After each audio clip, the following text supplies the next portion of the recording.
One question stays on the table and must be said out loud. Scarlett has not been found. The river gave back the dog and nothing else. The investigation keeps a standing tasking order to follow any report of remains along that stretch or beyond. Land searches resume when drought lowers water or construction exposes old ground. Nothing credible has surfaced. The Carters accept the limits of what the law can do and hope for a discovery that might allow a burial. Even with that absence, the turn in 2015 marks the first true shift of power in this story. From a night of silence to a record with names, methods, and proof. A footprint cast by flashlight, a hair sealed in a freezer, a detective's margin note asking the future for help. Put together, they did what brute searching could not. They built a bridge back to the truth. That is the step this chapter brings. Not closure, but clarity. The town can say who walked into the park that night and who walked out. The family can speak their daughter's name without a question mark at the end. And the case file, once a thin bundle of guesses, now holds a verdict stamped in black ink. The trial ended with no more delays, no more appeals to wait for. Douglas Doug Harris, once questioned and released in 1991, was found guilty of first-degree murder. The judge sentenced him to life in prison without parole. In the courtroom, the words landed heavy. Family members embraced. Reporters scribbled their notes. Cameras clicked once, then went silent. After 24 years, the case had reached its legal conclusion. But the ending was not simple. Scarlett Carter was still missing. No remains had ever been recovered, no grave ever marked. Richard Carter, Scarlett's father, stood outside the courthouse that day and told reporters, "We lost our daughter forever." Aria Delgado was 24 years old. A freelance journalist in the mid-2000s, she was not a household name, but in her community people knew who she was. She didn't have a newsroom behind her, no big company giving her protection. What she had was a laptop, determination, and a drive to expose the things others wanted hidden. Her background was ordinary. She came from a working-class family, studied communications, and started writing on her personal blog while she was still in college. At first, her posts drew little attention, but over time, the subjects she touched became bolder. She wrote about shady business practices at local shops, questionable contracts in the school district, and public funds that never seemed to reach the places they were meant for. Her voice was direct, not polished, but it was honest. People noticed. Soon, small online outlets began picking up her work. A few offered to pay her for articles. She was still far from wealthy. Many of her stories earned her more enemies than money. But she was becoming a presence in the growing world of online investigative journalism.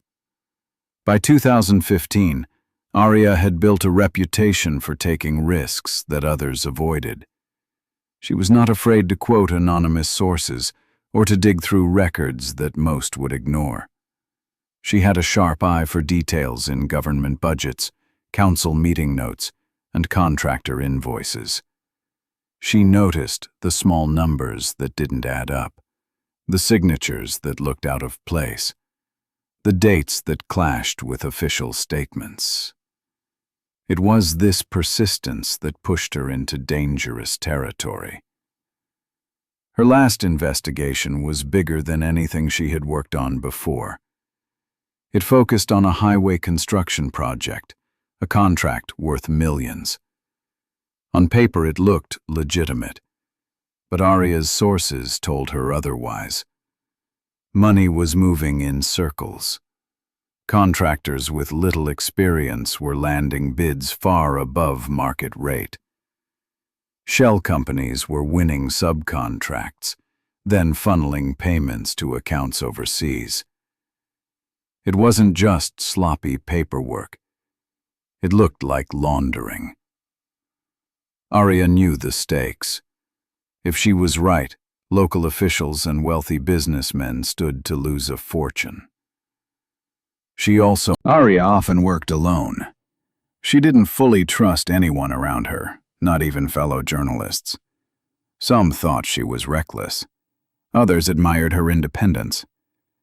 But it meant that if anything happened to her, there would be no one else who fully understood what she had uncovered. Her work attracted attention. Some colleagues supported her, offering advice and encouragement. Others resented her methods. One former collaborator accused her of stealing leads. Rumors spread that she was too young, too reckless, and too hungry for exposure. But beyond the professional rivalries, there were people who saw her reporting as a threat to their power. Aria had already started receiving warnings.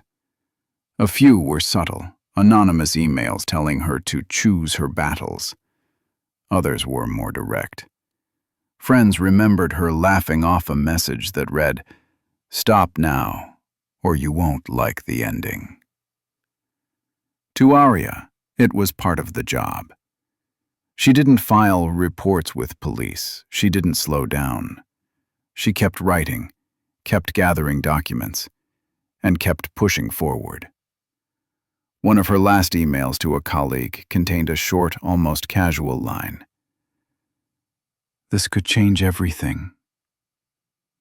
It was about the highway project. The kind of phrase journalists use when they feel they have found the piece that ties the puzzle together. For Aria, it was the draft she was preparing to publish, the story she thought would be the breakthrough. Her desk told the same story. Sticky notes crowded the surface, scribbled with numbers, dates, initials. Printouts were stacked in uneven piles. At the center was her laptop, the draft still open. Next to it, a notepad with a half-written headline. She had been living inside this story. Every sign pointed to her being close to finishing it.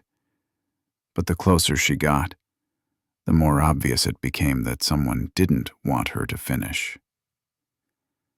Sources stopped returning her calls. An informant who had promised her key files suddenly cut off contact. Strange figures were seen near her building. And then the threats became harder to dismiss. A text message that read, "We're watching." Another email warning.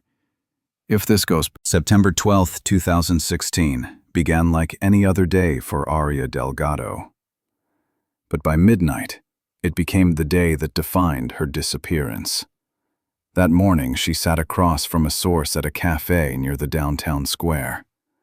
Witnesses remembered her with a notebook open, writing quickly, barely looking up as her contact spoke.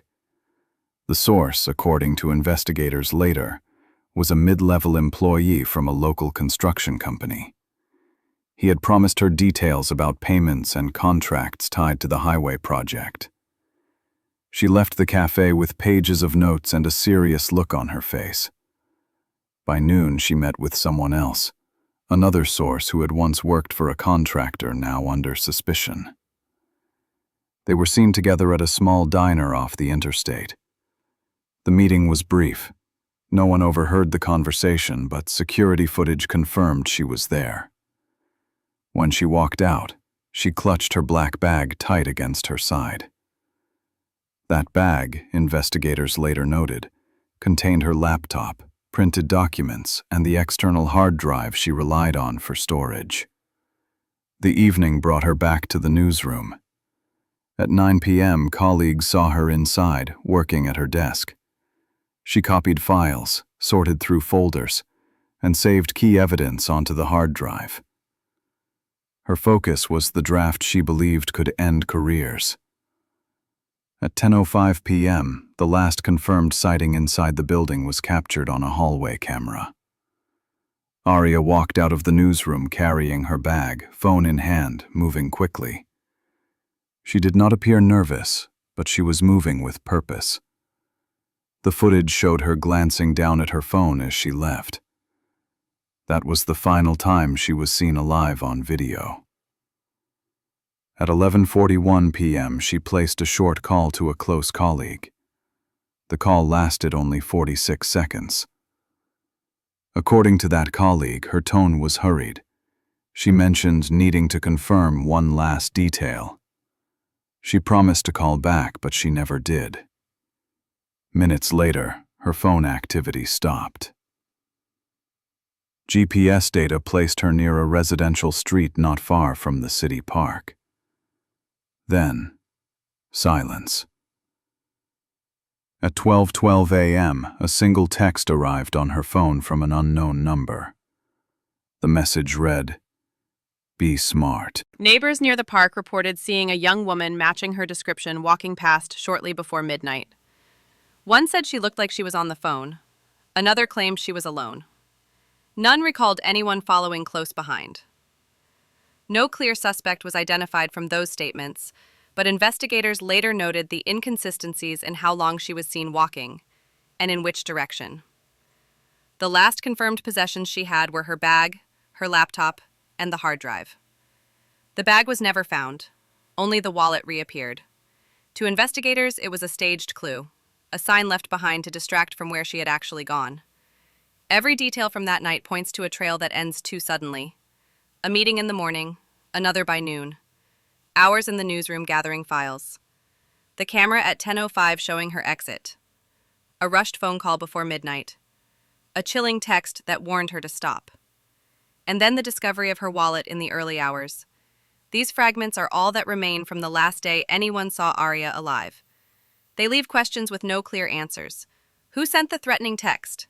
Why did her phone go dark minutes after the call? Was the wallet dropped by accident or placed deliberately to send a message? What is certain is that Aria Delgado vanished carrying evidence that powerful people wanted gone. The chain of events on September 12th is the strongest timeline we have, yet it explains almost nothing about how she disappeared. As we move forward, the focus shifts from the physical trail she left behind to the digital traces erased after she vanished. Her draft was gone, her hard drive was missing, and the one place her investigation should have been safe, her laptop, was wiped clean. Stay with us as we uncover how the evidence of her work was systematically destroyed. Aria's laptop was the first place investigators looked. When her family handed it over, what they found was shocking. The draft of her big story, the one she had been working on for weeks, was gone. The file had been named exposé_final.docx. It was nowhere to be found, deleted completely. The system logs revealed something even stranger. The last time the laptop was accessed was at 12:05 a.m. on September 13th. That was after the moment Aria had already vanished. Someone had opened her computer when she was no longer around to use it. The hard drive she carried that night, a small black device she always kept in her bag, was missing too. Aria had been seen with it leaving the newsroom. It never surfaced again. Technicians began to dig deeper. They discovered that Aria's email account had been opened from outside her normal locations after she went missing. In simple terms, someone else had gotten into her account. No one knew who. They had used tools to hide where they were logging in from, making it nearly impossible to trace. The newsroom itself had an automatic backup system. Every few hours, it saved copies of work from their journalists. In theory, even if a file was deleted, a copy should remain on the server. But when investigators checked, the backup of Aria's draft had been wiped clean. Not replaced with another version. Wiped with empty data, as if someone had gone in just to erase it and make sure no trace remained. One IT worker later told investigators, "Whoever did this knew what they were doing. It wasn't an accident. Someone wanted that story gone." The deeper they looked, the more signs of tampering they uncovered. The timestamps on Aria's laptop, those digital notes that record when files are created or opened, had been changed. It was a trick designed to make it look as if nothing unusual had happened, but forensic experts could still see the inconsistencies. They knew the times didn't match up. The investigators tried to recover fragments. They ran file recovery programs. They searched through the temporary storage. All they could find were small pieces. A line from an email, a fragment of an invoice, a broken spreadsheet with It was also timed too perfectly to be coincidence. Aria vanished just before midnight. By 12:05, her computer showed signs of use. Within hours, her emails were opened by someone else. By the following day, the newsroom's backup had been tampered with. Each move happened in a clear sequence. Step 1, remove her. Step 2, remove her evidence. To make this clear to the public, investigators often explained it in simple words. Think of a diary. If someone wanted to silence you, they might take the diary out of your house, rip out the pages, and burn the copies. That's what happened to Aria, only in digital form. Her diary was her laptop and her hard drive, and those were either erased or gone. This kind of evidence destruction was not easy. It left most people wondering, how could anyone pull this off without inside knowledge? Could it have been someone in her professional circle? Could it have been someone she had worked with, or someone she was investigating? The missing draft and the erased files became the strongest proof that Aria's disappearance was not random. This was planned. This was targeted. She wasn't just silenced. Her work was silenced, too. By the end of the first week of investigation, the police had no draft, no hard drive, and only fragments of documents left behind. It forced them to look beyond the computers and devices. They had to turn to people. People who knew Aria. People who had reasons to want her quiet. And so suspicion began to fall on those closest to her investigation. Former colleagues, powerful officials, and wealthy businessmen. People who all stood to lose if her story had gone public. In the next chapter, we'll look at the first suspect, a man who once worked alongside Aria but soon became her rival. He had motive, opportunity, and perhaps the bitterness to see her gone. Stay with us. Lucas Bennett was 30 years old. He wasn't just another name in Aria's circle. He had once been her closest collaborator. For nearly a year, the two worked side by side on small investigations, pooling contacts and chasing leads. At first, they were seen as a team. That jealousy gave him a motive. If Aria's highway corruption story was published, it would have placed her at the center of a major scandal. For Lucas, the risk was that his past behavior, the accusations of stolen sources, would be dragged back into the spotlight. He had every reason to want her silenced before her draft reached the public. He also had opportunity. Lucas had once shared office space with Aria and still had a spare key to the newsroom. He knew her schedule. He knew she often stayed late, long after others had gone home. Investigators confirmed he was one of the few people outside the staff who could have entered the building without raising alarms. Witness accounts placed him near the scene. On the night of September 12th, multiple people reported seeing a man matching his description near the city park around midnight, the same area where Aria's wallet was later found. None of the witnesses knew Lucas personally, but when shown photographs, two identified him as the man they saw. When questioned, Lucas claimed he had been at home by that time. He insisted he left downtown earlier in the evening and never returned. But his story didn't line up. Investigators found no one to confirm his alibi. He lived alone, and neighbors reported nothing unusual that night. What raised more suspicion was his phone record.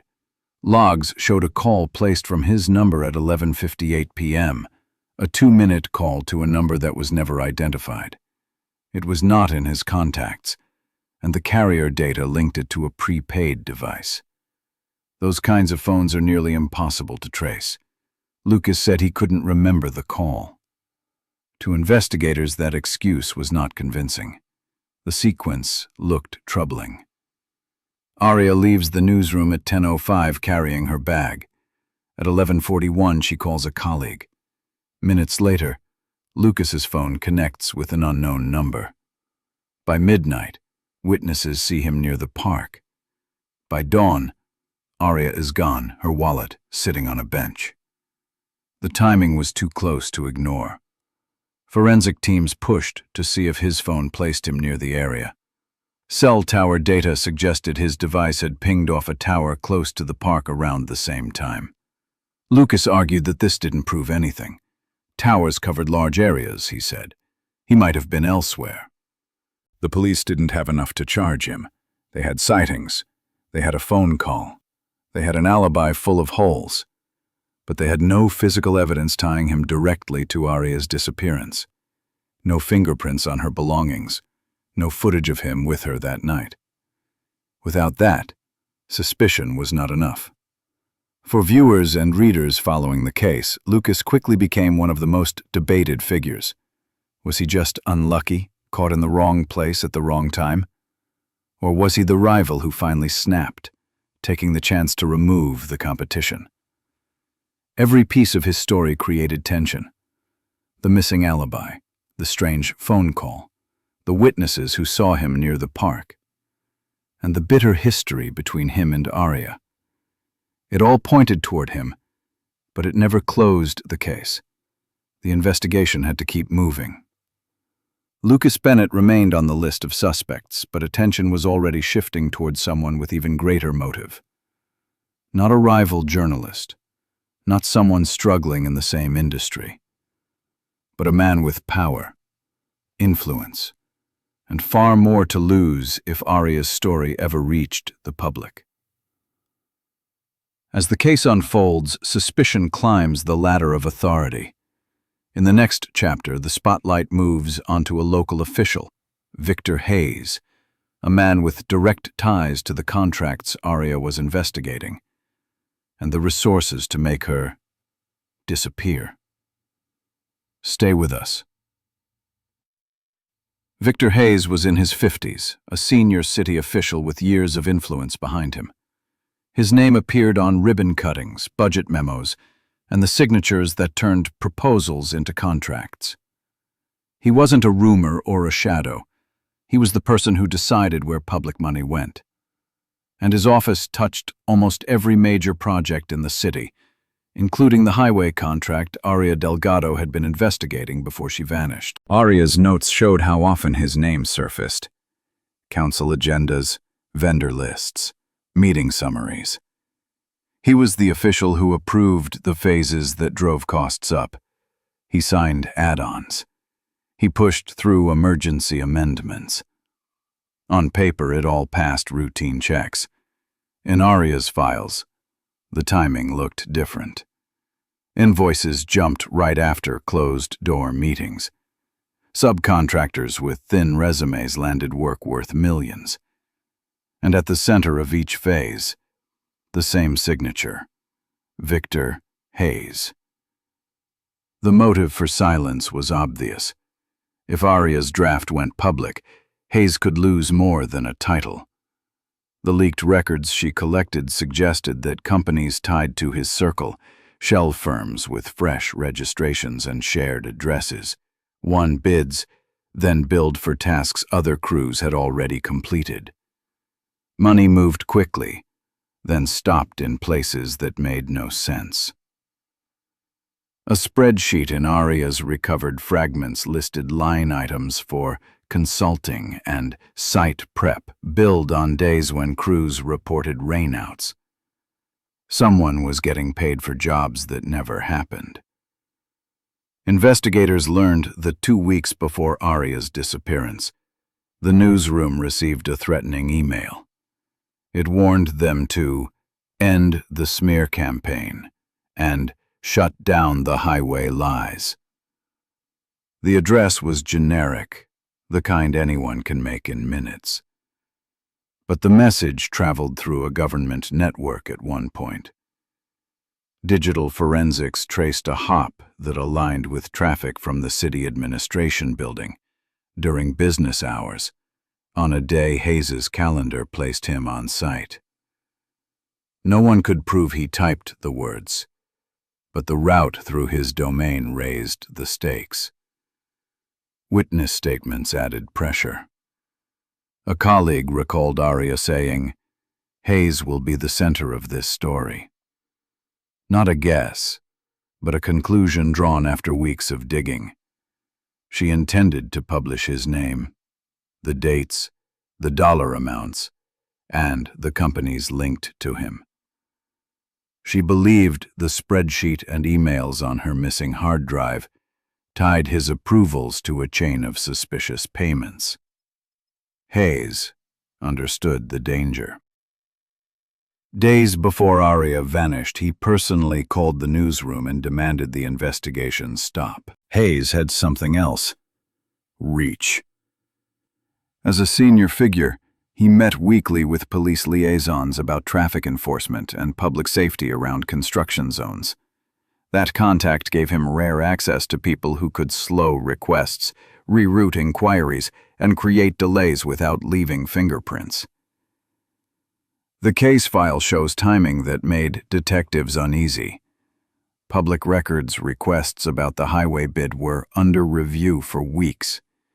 A data export for the newsroom's backup server, where Aria's draft should have been preserved, was coincidentally corrupted the day after she disappeared.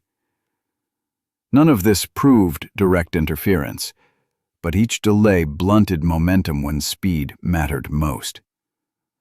Follow the money, and the picture sharpens. A set of leaked financials, shared anonymously with investigators, flagged family trusts and consultancies linked to Hayes's relatives. The names matched entities that received subcontracts. The work listed was vague: community engagement, site consulting, operational readiness. Vague terms hide precise sums. One payment labeled facilitation cleared for $240,000 within 48 hours of Hayes signing a change order that increased project scope. The contractor who issued that payment later hired a new strategic advisor with ties to Hayes's circle.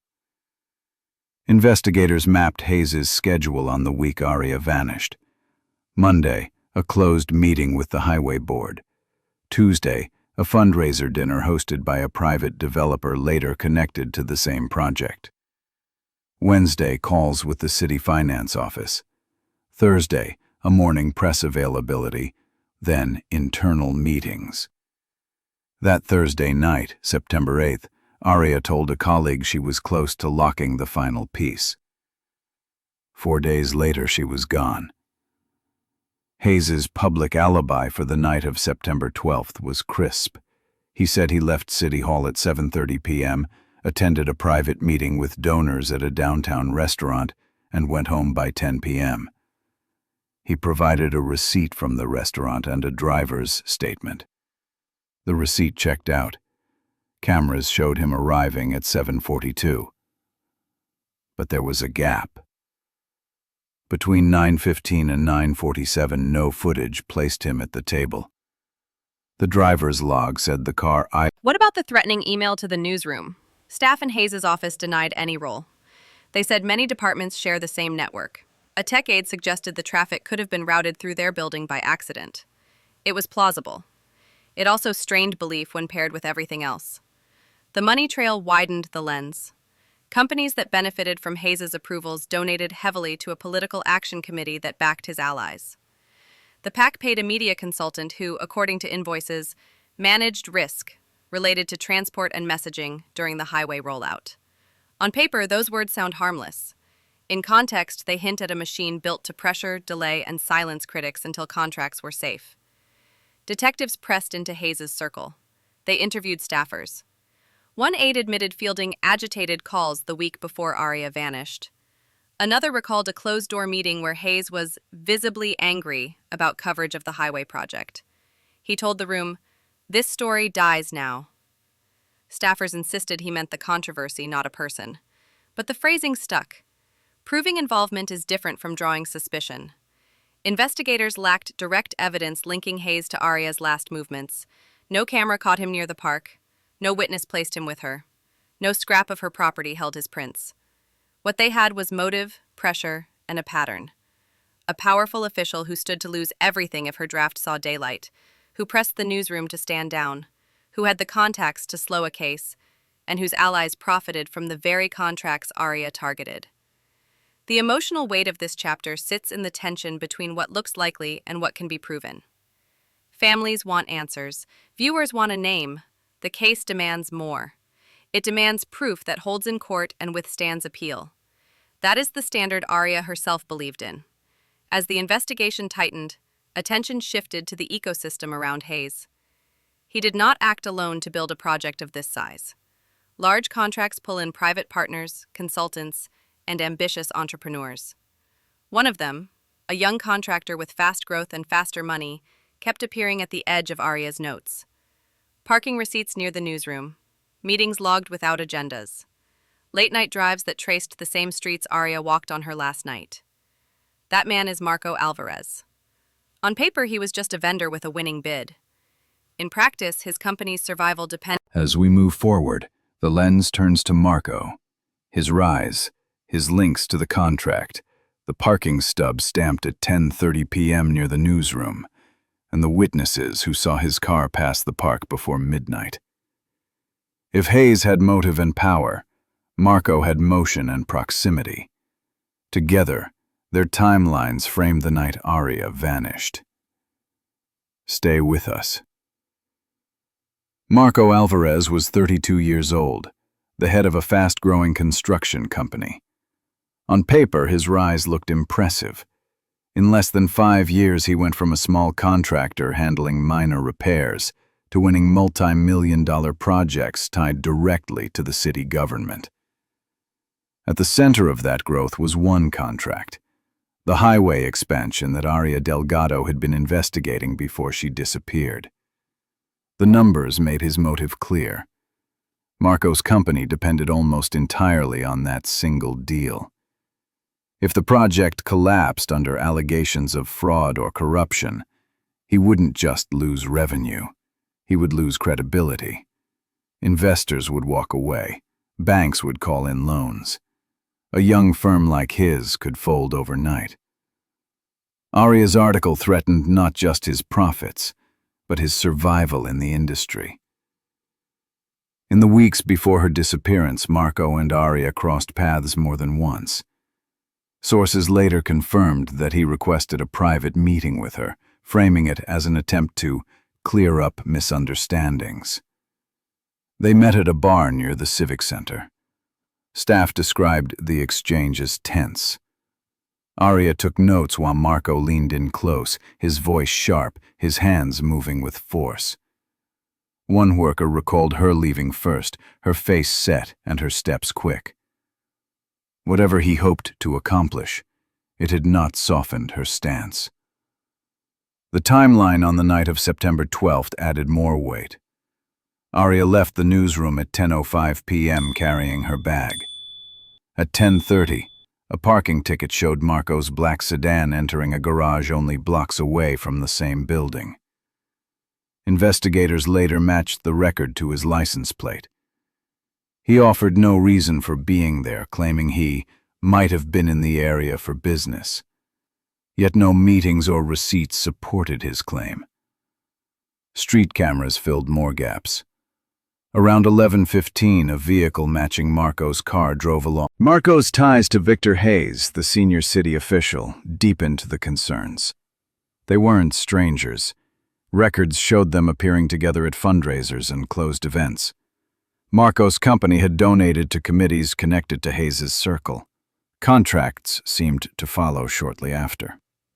It was a relationship of mutual benefit, Hayes providing approvals, Marco providing financial support. If Aria had exposed Hayes, Marco would have fallen with him.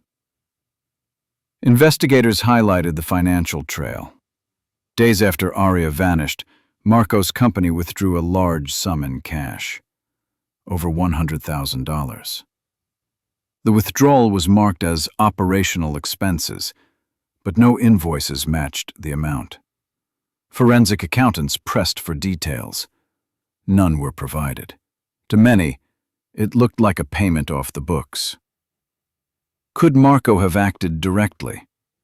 Evidence suggested otherwise. He had business obligations, a public face to protect, and no record of violence. But what stood out was the possibility that he had used others. His resources, his money, and his motive made him capable of arranging for someone else to remove the problem. Hire someone, pay them off, walk away clean. That was the scenario investigators considered. Theories spread quickly. Marco's presence near the newsroom, his car near the park, his history of tension with Aria, his financial ties to Hayes, the unexplained cash withdrawal. Each point by itself was circumstantial. Together, they formed a chain that was hard to dismiss. Interviews with his employees added fragments. One worker mentioned that Marco was stressed the week Aria disappeared. He was making calls late at night, pacing outside the office. Another said he abruptly canceled a trip to a supplier the day after she went missing. He offered no explanation. When pressed, he brushed it off as rescheduling. Marco himself denied everything. He told investigators he had no reason to harm a journalist. He claimed he respected Aria, even if her reporting was misguided. He insisted the cash withdrawal was for a subcontractor who insisted on being paid outside the usual channels. No subcontractor ever came forward. The weakness in the case, still, the lingering questions refused to fade. Why was his car near the newsroom? Why was it seen near the park? Why did his company move such a large sum in cash right after Aria disappeared? And most importantly, if he truly had nothing to hide, why did every answer he gave seem incomplete? The investigation pressed on. Forensic teams continued to sift through financial data. Detectives cross-checked travel records, staff statements, and donor lists. The more they dug, the clearer it became that Marco and Hayes were tied together in ways that went beyond a single project. But as strong as the case against him looked, the truth was more complex. Behind the scenes, someone else had the access to erase files, manipulate records, and remove the one piece of evidence that could have proven Aria's story. Marco had the money. Hayes had the power. But another man had the keys to the data. A person no one suspected at first. That man was Ethan Park, the IT technician inside the newsroom itself. With access to the servers, knowledge of the backup systems, and the ability to alter timestamps, Ethan had the tools to bury Aria's work. His role was not obvious. He wasn't named in her notes. He wasn't tied to the contracts. But the digital trail pointed in his direction. As suspicion shifted, Marco remained on the suspect list. His actions on the night of September 12th, his ties to Hayes, and the unexplained cash would never disappear from the record. But the revelation of Ethan Park's involvement would take the case in a new and startling direction. The question became sharper. Was Marco Alvarez the man who removed a rival? Or was he just one piece of a wider conspiracy that reached from public office to private contractors, and all the way into the newsroom itself? Ethan Park was 28. He worked behind the scenes at the newsroom where Aria wrote. His job was simple on paper. Keep the servers running, keep email working, fix what breaks. He had keys to the systems, passwords to the backups, and the quiet trust that comes with a support role. He was not in Aria's notes. At first, that didn't prove much. Many staffers used shared machines. Some tasks ran automatically. But when technicians reconstructed the order of events, they saw a pattern. The administrator account logged in, accessed Aria's folder, removed the draft, then made a second pass on the backup server. Minutes later, the system clocks, the little timestamps that tell you when a file was created or opened, were changed. It was an attempt to make the timeline look normal. It wasn't perfect. The gaps showed. Investigators turned to the one person with routine access to that account, Ethan. He told them he had not worked late on the night Aria disappeared. He said he was home after dinner. He said he did not touch her files. Then they pulled building footage. A camera in the service corridor recorded him entering the office after hours. He swiped in at 11:58 p.m. He left at 12:19 a.m. The times matched the bursts of activity on Aria's laptop and the backup system. Confronted with the video, Ethan changed his story. He said he came in for a minor server reset. He said it was routine. He said it had nothing to do with Aria. But the reset he described did not appear in the maintenance logs. What did appear was targeted access to a single user directory. Hers. The next break came from a recovered drive. A forensic team pulled fragments from a device found during a sweep of office storage. Among the scraps were short messages from a simple chat program. They were brief and bland at first. Status, deliver by midnight, confirm receipt. Then a line that turned the room cold. Cleanup complete. Delete traces.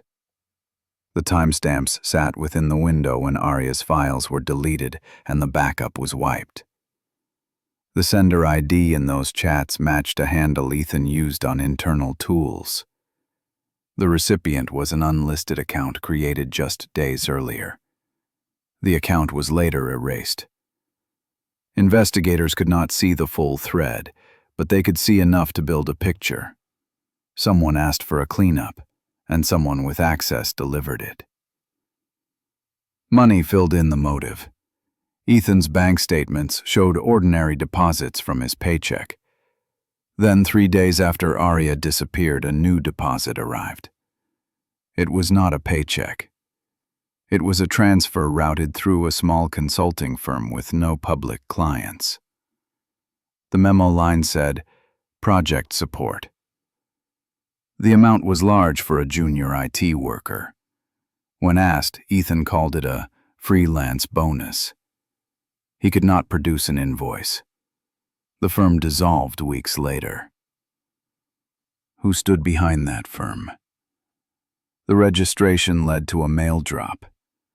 The owner listed was a nominee, someone paid to put their name on paperwork. But the firm had received funds from a vendor tied to the highway project. The same project that kept appearing in Aria's notes, the same project that connected to powerful people with reasons to fear her draft. This did not make Ethan a mastermind. It showed him as a bridge. He had the access others needed. He had the skills to reach into Aria's folder and the backup system without triggering alarms. He had a reason to do it, quick money, and pressure from people who wanted a problem to go away. Investigators tested the reach of his access. They asked whether anyone else could have used his credentials. They checked whether the administrator account had been cloned or stolen. The results pointed back to Ethan's machine. The work was done from a device he used every day. The most troubling piece was motive. Did Ethan intend harm beyond the data? The evidence suggested his job was to erase, not to abduct. His chats spoke about files and backups, not people. He had no car parked near the park. No witness saw him outside. No physical trace tied him to where Aria was last known to be. But when you strip a reporter's work, you erase the insurance that keeps them safe. Without her draft, Aria lost leverage. Without her files, she lost the shield that says, "If you silence me, the story still comes out." Someone paid Ethan to take that shield away. When pressed on the money, Ethan shut down. He asked for counsel. Through a lawyer, he later claimed he acted under duress. He said he was told his job was at risk. He said he received threats. He did not name who issued them. He did not explain why he did not come forward sooner. His lawyer framed him as a small piece in a larger plan. The case grew from there. Subpoenas pulled records from the consulting firm that sent him the funds. The firm had 2 inbound wires in the days around Aria's disappearance. One came from a company linked to a contractor in the highway project. Another came from an entity that had donated to political committees tied to the city official at the center of Aria's draft. None of this proved that those men gave orders. It proved that money moved through a chain of cutouts around the same time Ethan was paid. Inside the newsroom, staff felt the shock. A quiet technician had used his trust to breach their safety net. For investigators, it reframed the case. While the public focused on rival journalists, officials, and businessmen seen near the park, the decisive action happened in the server room. The person who held the keys to the data enabled the rest. After the files died, Aria stood alone. The emotional peak of this chapter is simple and hard. Aria's disappearance was not only about where she went. It was about the deliberate destruction of her work. A man inside her own workplace removed the copy that could have forced daylight on a dark contract. He did it from money, pressure, or both. He did it on a clock that matched. Aria Delgado vanished on the night of September 12, 2016. In the days and weeks that followed, her family, friends, and newsroom were left in chaos. Her empty chair at the office became a daily reminder that the truth she tried to expose had come at a terrible cost. The investigation into her disappearance quickly drew attention from across the state. At first, the focus was on 3 primary suspects: Lucas Bennett, the former colleague with a history of rivalry; Victor Hayes, the powerful city official whose career was tied to the highway contracts; and Marco Alvarez, the young businessman whose company stood to collapse if Aria's reporting went public. Each man faced scrutiny. Each denied involvement. But what became clear as evidence surfaced was that the truth reached further than any one of them. As forensic teams combed through Aria's files and scattered fragments of digital records, a partial picture began to form. Corrupt deals, shell companies, unexplained cash transfers. The story Aria had been chasing was real. She had uncovered a web of bribery, money laundering, and abuse of public funds. Pieces of the puzzle matched what insiders had whispered to her in those last meetings.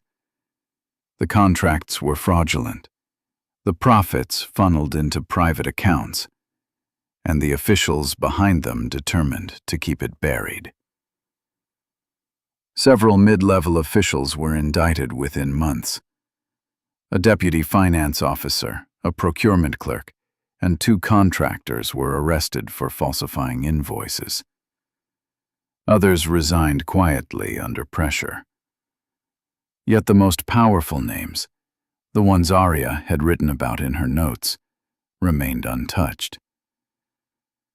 Victor Hayes, the official she had pointed to as the center of the story, stepped down from his position, but never faced trial.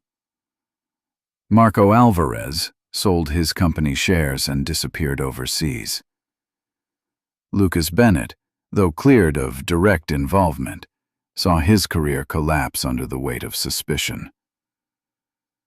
The newsroom where Aria worked received an anonymous tip 6 months later. A small encrypted backup that had survived the purge of her files.